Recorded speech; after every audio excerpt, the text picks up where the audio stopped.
I'm Flavia Zimmermann from the Australian Institute of International Affairs in Western Australia, and today we have with us Professor Stephen Smith. Professor Stephen Smith is going to give us some remarks about the recent event promoted by the Department of Foreign Affairs and Trade, together with the Australian Institute of International Affairs, on the Australia-Indonesian dialogue. Pleasure having you with us. It's my pleasure. Thank you very much.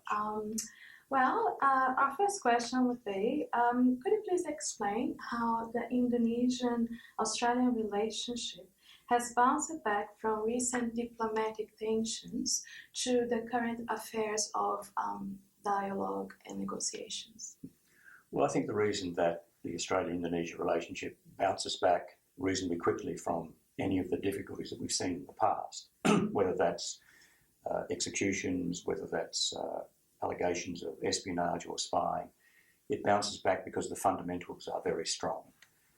There's a very close working relationship between key agencies, between departments, but also the non-government institutions and organisations, and the Indonesia-Australia dialogue is just one of any number of examples of long-standing institutions whose aim is to enhance and to develop the Australia-Indonesia relationship. So I think we bounce back because there's a fundamental understanding amongst key people in Indonesia and Australia that this relationship is very important. And in very many respects, it's more important, the relationship is now more important to Australia than it is necessarily to Indonesia. But continuing to develop these cultural links, the education links, the people-to-people links, they are really important to make sure that we do withstand, as neighbours always have to withstand, incidents and difficulties which emerge from time to time in the relationship. Wonderful. Stephen, how strong, in your opinion, is the relationship Australian-Indonesian at the moment?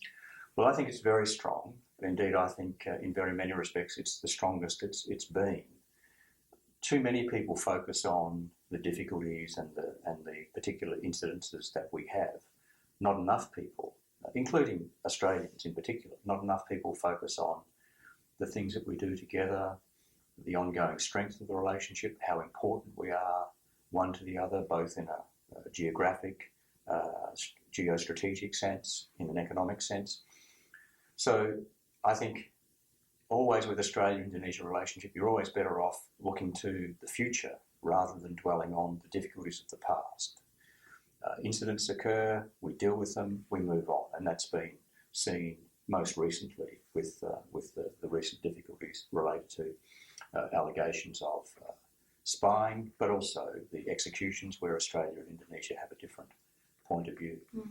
But I think it's much more valuable for all of us to focus on what can Australia and Indonesia do in new areas of the economy, in the digital economy, in new technology, in research. Indonesians and Australians are both great early adopters of new technology. Australians have great expertise in developing services, and Indonesia, we have a market which is 10 times at least bigger than the market we have in Australia. So if we focus on the potential for collaboration, the things that we can do together, new and emerging areas of interest, whether it's the arts, whether it's digital technology and research, whether it's furniture, whether it's fashion, all of these things are new opportunities for us. We should dwell on those, not dwell on the difficulties of the past. Absolutely, Stephen. Thank you so much.